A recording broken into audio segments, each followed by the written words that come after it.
Okay, so I want to mention to you some simple little things you can try for some of these potential issues you may have, already have, or know someone who does. And the first thing is plantar fasciitis.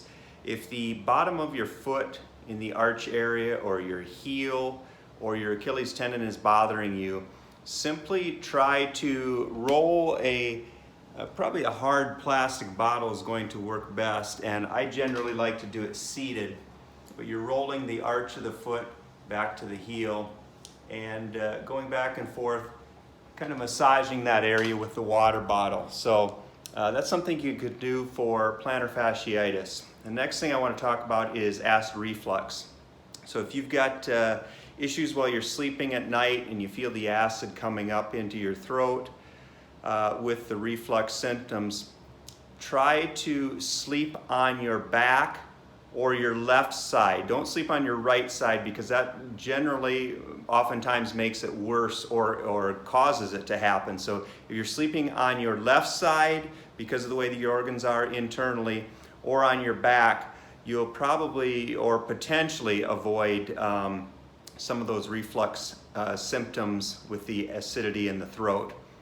Another issue that you might come across is shoulder pain, whether it's your left or right shoulder.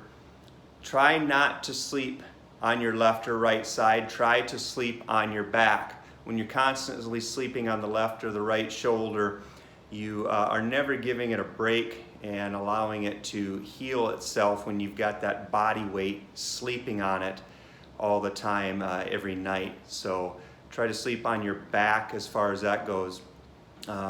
And then also being on your back is helpful with the reflux symptoms if you're struggling with reflux.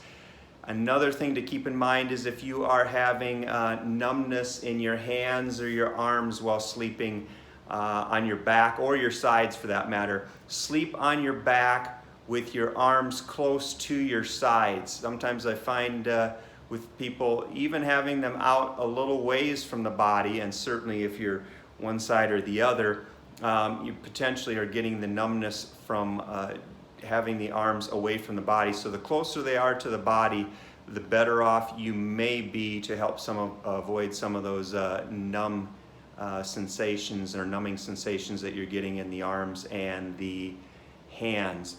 And then another thing I wanted to mention is when you sit down, try not to cross your legs, whether it be crossing like this or sitting there like this. Try to always keep yourself in a neutral type of position.